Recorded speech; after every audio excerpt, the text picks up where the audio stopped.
Yup, you know what time it is, man. This is your favorite channel, man. This is CTV. This is Chin Tuck Boxing, boy. I'm your boy Jay Slay. Say what up to him, man. What's up, everybody? Thanks for tuning in.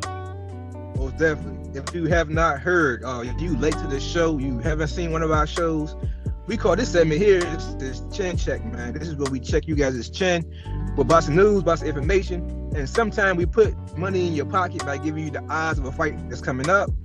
But this time, we on some boxing news, man. On my opinion, this should be a real shit bullshit topic also. We talking about ESPN's pound for pound boxing list, man. This is the most. ESPN is known for a bunch of bullshit ass lists. We acknowledge it, like we're used to it per se. But this got to be by far the worst list I've seen, an ESPN pound for pound list ever. What was your opinions on the list first before we start breaking it down name by name?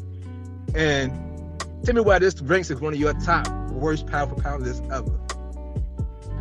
Well, first thing, without trying to give out any names, we're gonna say the names for later. Try to give them names. Well, I say the first thing is, before we break the list down, we don't do heavyweights. I don't believe heavyweights should be on the pound for pound list. So when we talk about this list and you don't hear Tyson Fury or Usyk, we're not taking shots at them. If they want heavyweight, they would be on the list. So I want to say that for anybody out there listening, those two guys would be on the list if they want heavyweight. If Usyk decides to go back to cruiserweight and campaigns there, he would be on my list. But so other than that, man, it's a couple names, 2 or 3 names, man. I don't know what the hell is going on, but today I'm fired up, man. So I'm not gonna take it easy. I'm gonna tell you how I feel, and it is what it is. We probably gonna piss some people off, but something got to be said about it because at this point, I'm clueless on why some of these people are still on the list.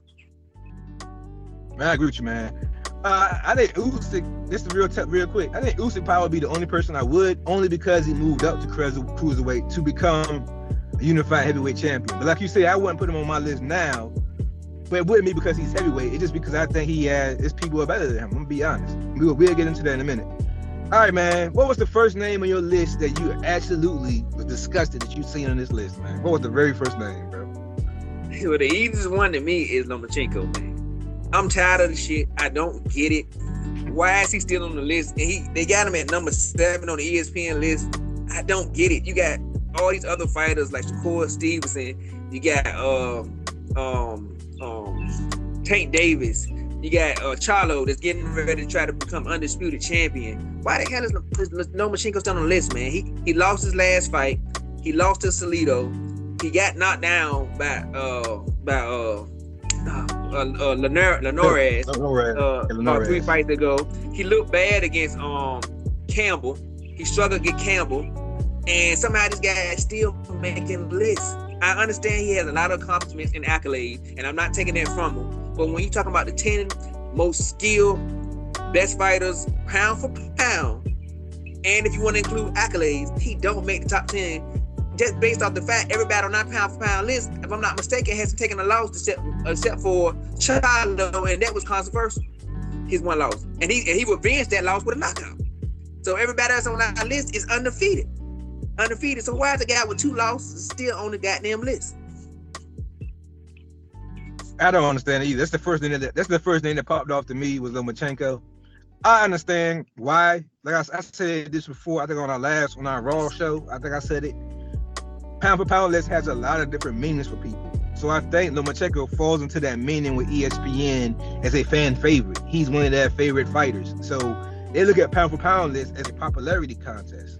That is not the meaning of a pound for pound list. A pound for pound list means that you have a style or you are a fighter who looks to be unbeatable at multiple, if not all, weight classes. That is what pound for pound list means. That's why I was started, because heavyweights was getting a lot of shine and the smaller weights wasn't getting that much shine. But you had smaller weight people who looked like shit. It would beat some heavyweights if they had the size to them. Think a la Roy Jones in his prime. Roy Jones in his prime when he was at like middleweight. People would never thought Roy Jones was going to heavyweight and become a heavyweight champion like he did. But they said he has a style. Yo, if he has the style, they can do that. He proved that he could, which made him a pound for pound fighter, in my opinion. Lomachenko doesn't have that, man. He's been beat twice, bro. He's been beat twice already. How is that a style that you see going from weight class to weight class that can't be beat when the man been beat twice in 2 different weight classes? in his first, in his second fight by a guy who was a gatekeeper at best, or a journeyman at best, and then he lost it to a guy who he was the favorite to beat. He was the favorite to win that fight, and he lost.